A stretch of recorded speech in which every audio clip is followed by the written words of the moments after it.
আজ একমাত্র সন্তান দুর্লভ লক্ষিন্দরের শুভ পরিণয়। সারাটা প্রাসাদে যেন আলোয় আলোকিত, চতুর্দিকে বেঁচে উঠছে সানাইয়ের সুর। আত্মীয় স্বজনে ভরপুর মর সোনার চম্পকনগর। কেন জানি না ঠাকুর, আজকের শুভ দিনে শুভক্ষণে ফেলিয়ে আসা কথাগুলো বারবার যেন স্মরণ হয়। এইভাবে এসেছিল আত্মীয় স্বজন, 6 সন্তানকে মোর আশীর্বাদ করবার জন্য। আজকে ভাগ্যের কি পরিহাস, 6 সন্তান কেউ যেন আমার পাশে নেই। সবাই আমায় ছেড়ে চিরতরে বিদায় নিয়ে চলে গেছে। ওইদিকে ঘরের কোণে 6 টাকা চশরা বিধবা বৌমা শাড়ির আঁচলে মুখ লুকে ডুকরে ডুকরে কান্না করছে। আমিও বৌমাদের বলতে পারছি না, বৌমা এসো, একে অপরের সঙ্গে যেমনি ভাবে মেতে রয়েছে তোমরাও তাদের মধ্যে মেতে ওঠো। কিন্তু তারা যে বিধবা, আর এটাই আমাদের জাগতিক জগতের নিয়ম। কেউ যদি একবার বিধবা হয়, শুভ কাজে আর তাকে যেতে নেই। দেখতে দেখতে সময় বহে যায়। বৈবাহিক মহাশয়কে কথা দিয়ে এসেছি, গদলি রক্তের সন্তানকে বিবাহ ছায়া মণ্ডপে বসাবো। না না, আর বিলম্ব না করে এই মুহূর্তে লক্ষিন্দরকে বড় বেশি সুসজ্জিত করে ধাপিত হতে হবে আমায় এই সে উজানি পথে। একে কোথায় আছিস, আমার লক্ষিন্দরকে পাঠিয়ে দেবে।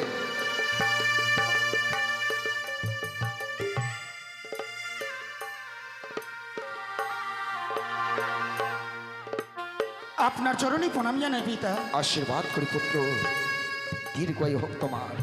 বলুন, আপনি আমায় কেন ডেকেছেন? লোকাই রে, আজ তোমার শুভ পরিণয়ের দিন, আর আমাদের শাস্ত্রে রয়েছে শুভ পরিণয়ের দিনে নববর বেশে সুসজ্জিত হয়ে ধাপিত হতে হবে সে বিবাহ যাত্রা কারণে। তাই সুদর্শ কারিগর দ্বারা এই সোলার মুকুটখানি আমি তোমার মস্তকে পরিধান করে দিতে চাই। সত্যি পিতা, আজকে হচ্ছে আমার বিয়ে।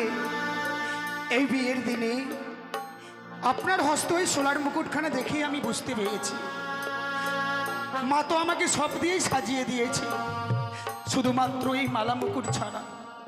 তাই এই মুকুটখানা দেখে আমার মনে হচ্ছে হয়তো মনে মনে স্থির করেছে এই একমাত্র সন্তানকে নিজ হস্তে সাজিয়ে দেবেন। নিশ্চয়ই পুত্র। তবে যদি তাই হয়, আপনারই সম্মুখে আমি চিত্রগতিতে দাঁড়িয়ে থাকব। ওই মুকুটখানা দিয়ে আপনি আমাকে সুন্দর করে সাজিয়ে দেবেন।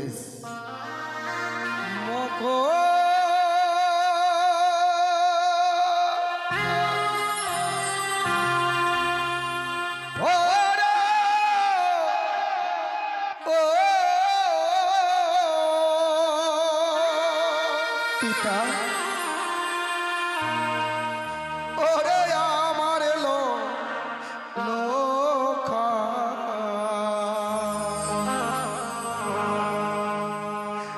আমি মোহক ওরাব তোর মস্তকে।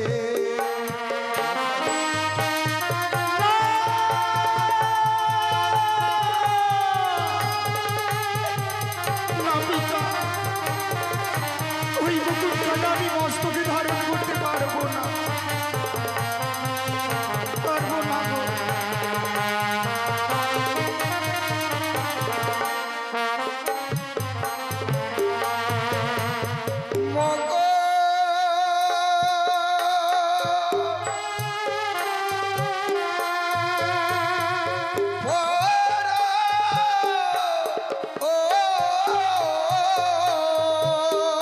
পিতা, কি বলছেন আপনি?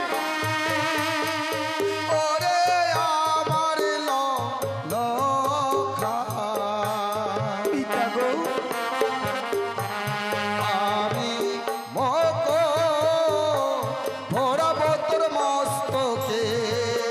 এসো লোকা, না পিতা,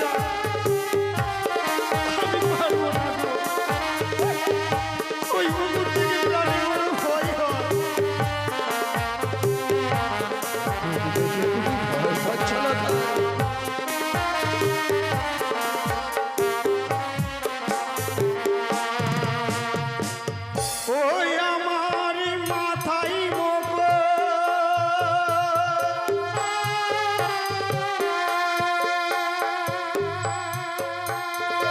না পরাইয়া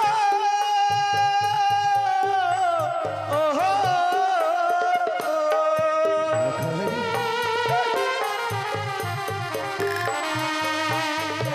ও গো পিতা সৌদাগর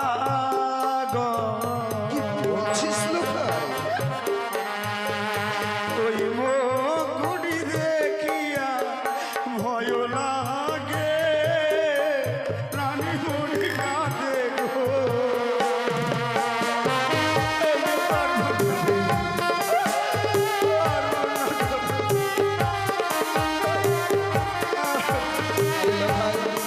মুকুট দেখে কোনো ভয় নেই বলতো। এসো।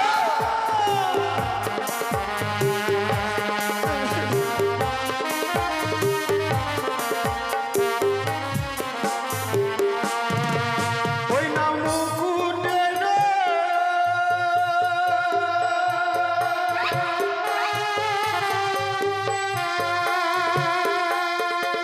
ওই না তাপে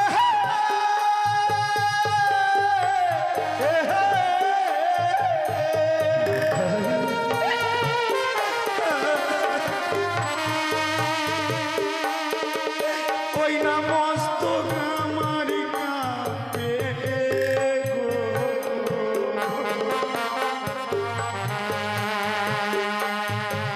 তাই মুকুটি দেখিয়া ভয় লাগে পিতা সৌদাগর ওই মুকুটটির তাপে যেন মস্তকখানা কেঁপে ওঠে যখন ওই মুকুটখানা পরাবেন বলে আপনি আমার দিকে এগিয়ে আসছেন ওই মুকুটের উপরে যেন আমি একটি ভয়ঙ্কর দৃশ্য দেখতে পাচ্ছি মুকুটের উপরে ভয়ঙ্কর দৃশ্য। সেই দৃশ্য দেখে আমার প্রাণে বড় ভয় হয় আমার কি ভয়ঙ্কর দৃশ্য দেখতে পাচ্ছ মুকুটের উপর? ওগো এমন কোন দৃশ্য দেখতে পাই জানেন পিতা জানেন যেই দৃশ্য দেখবার পর আমি বারবার করে কেন দূরে সরে যাচ্ছি এই মুকুটের উপর আমি কি দেখতে পাচ্ছি জানেন ওই না মুকুটের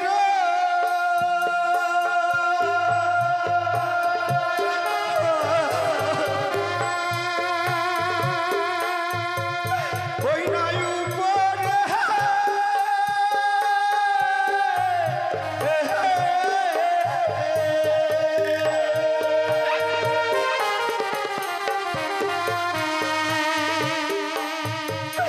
আমি দেখি সর্পের ছায়া গো তাই মুকুটি দেখিয়া ভয় লাগে রানী মরি কাঁদে গো তুমি মুকুটের উপরে সর্পের দৃশ্য দেখতে পাচ্ছ? সত্যই পিতা এই মুকুটের উপরে আমি সর্পের দৃশ্য দেখতে পাই না জানি আজকে আমার শুভ পরিণয় এই পরিণয়ের দিনে জোর করে যদি ওই মুকুটখানা আপনি আমার মস্তকে পরিয়ে দেন না জানি এই একমাত্র সন্তানকে আপনাকে হারিয়ে ফেলতে হয়।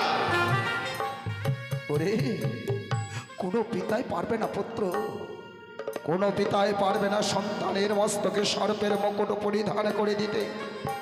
আমিও পারবো না রে লখাই, তাই মুকুটখানি আমি রেখে দিলাম। কিন্তু পুত্র লখাই, এই দিনটা মানবের জীবনে একবারে আসে, আর একবারে সে বড় বেশি সুসজ্জিত হয়ে বিবাহ করতে বসতে হয় লখাই। তাই মালির গন্ধিত ফুলের মালা, যে ফুলের মালার পথ পানে চেয়ে আছে উজানি নগরের বাচস্পতির কন্যা বেহুলা বালি, সে বেহুলা বালিকে 7 পাকে বদ্ধ করে ছাতনা তোলায় যে তোমাকে মাল্য দান করতে হবে পুত্র। সত্যি পিতা আপনি ঠিকই বলেছেন, কিন্তু জানেন গো ছোট থেকে আপনি তো আমাকে শিক্ষা দিয়েছিলেন পিতা মাতার আদেশ নাকি পালন করাই পুত্রের একমাত্র কর্তব্য। কিন্তু আজকে দেখে আপনার আমি এমনই হতভাগ্য সন্তান, সন্তান হয়ে পিতার আদেশ আমি পালন করতে পারছি না, লোখাই পিতার মনের আশাটুকু আমি রাখতে পারছি না। তাই ঠাকুরের কাছে আমি কামনা করব, ওগো ঠাকুর, আপনার কাছে যদি আমি কোনো দিন কোনো পুণ্যি করে থাকি, সেই পুণ্যির ফল তুমি আজকে আমাকে দিও। সন্তান হয়ে যেন পিতার মনের আশাটুকু আমি পূর্ণ করতে পারি। বেশ, তাই মুকুট থেকে বঞ্চিত করেছি। এই মালাখানা গলায় ধারণ করে আমি প্রমাণ করে দেব কি পিতার আমি আজ্ঞা পালন করতে পারি। বেশ লোখাই, এসো তবে।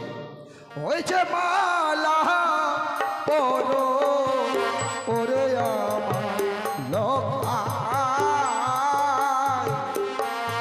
আমি মালা পরব তোর গলেতে।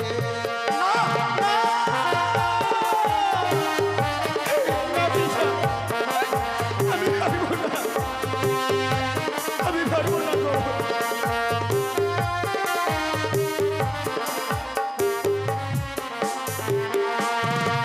ওই যে আমাদের লোকাচারে নিয়ম আছে,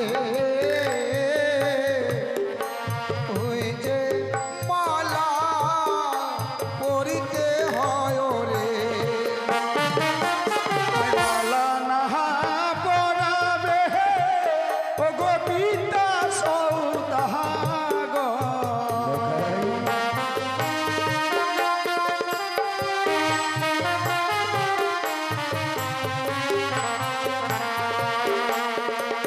আমায় মালা নাহা পরাবে ও গো পিতা সৌদাগর।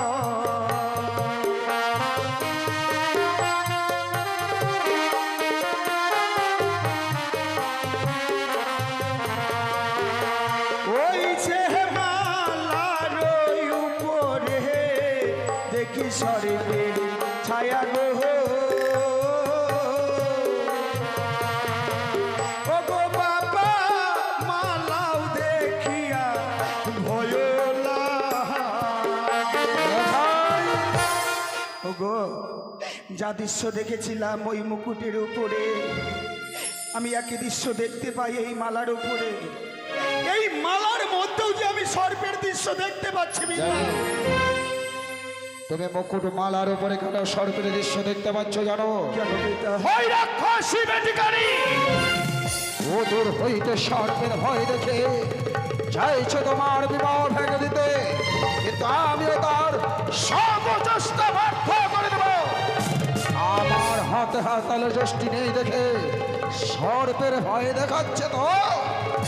এই মুহূর্তে হস্তে ধারণ করলাম হাতালে যষ্টি, দেবো হাতালে যষ্টির মেরে মুকুট মালার উপর, তারপরে দেবো তোমার মস্তকের উপরে মুকুট মালা পরে। এই দেখো তো পুত্র, এবার কি দেখতে পাচ্ছ? সত্যি তো, যেই মালা মুকুটের উপরে আমি এতক্ষণ ধরে সর্পের দৃশ্য দেখতে পেয়েছিলাম, কই আর তো আমি কোনো সর্পের দৃশ্য দেখতে পাচ্ছি না পিতা। জানতাম সব ওই রাক্ষসী বেটির চক্রান্ত। তাই এসো, এই মুহূর্তে তোমাকে মুকুটমালা পরিধান করে ধাপিত হব সে আমরা উজানি পথে। ওগো আমার চম্পকনগরে প্রজাবর্গ, ওগো আমার চম্পকনগরে আত্মীয় স্বজন, ওগো আমার চম্পকনগরে মা মাসি ভগ্নিগণ, আমি আমার সন্তানকে নববর্ষে সুসজ্জিত করতে চাই। তাই আমার সন্তানকে সবাই অলক্ষণে হরিধ্বনি দিয়ে আমার সন্তানকে শুধুমাত্র আশীর্বাদ করবে।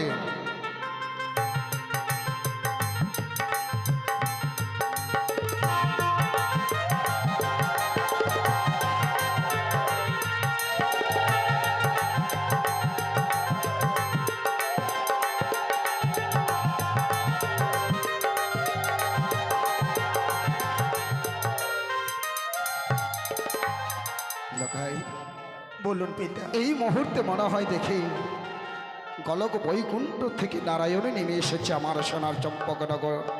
কিন্তু লক্ষ্মী বিনে তো নারায়ণের শোভা পায় না পুত্র, যার জন্য ধাপিত হতে হবে আমাদের সে উজানি পথে।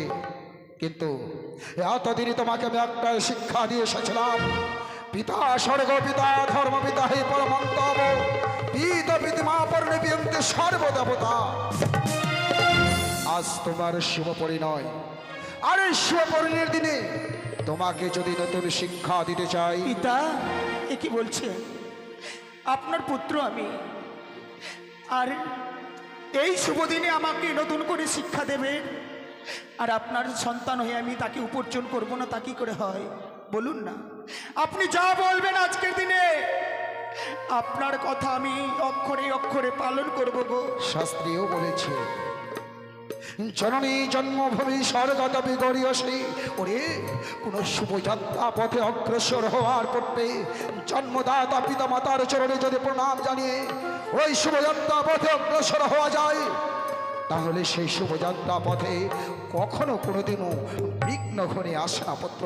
তাই আমি চাই এই মুহূর্তে তোমাকে যে 10 মাস 10 দিন গর্ভে ধারণ করেছে, সেই জননীর কাছ থেকে তুমি বিদায় নিয়ে এসো। আপনি ঠিকই বলেছেন, আজকে হচ্ছে আমার বিয়ে। এই বিয়ের দিনে যেন ভুলে গিয়েছিলাম আমি সেই মায়ের কথা, যে মা আমাকে 10 মাস 10 দিন গর্ভে ধারণ করেছে। প্রসব যন্ত্রণা না কতই না কষ্ট করেছে, ছোট থেকে লালন পালন করে আমাকে বড় করেছে। আমি ভুলে গিয়েছিলাম সেই মায়ের কথা গো। শুভযাত্রার পথে যাওয়ার সময় যে মায়ের আশীর্বাদ মাথায় নিতে হয়, আমি ক্ষণিকের মধ্যেই ভুলে গিয়েছিলাম। আমি যাব পিতা, যাব, আমি মায়ের কাছে ছুটে যাব, মাকে বলবো, মা আমাকে তুমি আশীর্বাদ করবে না? আপনি কিছুক্ষণ অপেক্ষা করেন, এই মুহূর্তে মায়ের কাছে গিয়ে মায়ের কাছ থেকে বিদায় নিয়ে এসে আপনার সঙ্গে যাব ওই উজানি নগরে। চলে গেল। বলতে বলতে লক্ষিন্দর যেন তার গর্ভধানের জননীর কাছ থেকে বিদায় নিতে চলে গেল। ওই ভাই মহাশয়কে কথা দিয়ে এসেছি, 101টা বর্ণে বরযাত্র আমায় সুসজ্জিত করে যেতে হবে। সবে মাত্র লক্ষিন্দরকে সুসজ্জিত করেছি, না এ মুহূর্তে যাই 100 বরযাত্র করব সুসজ্জিত।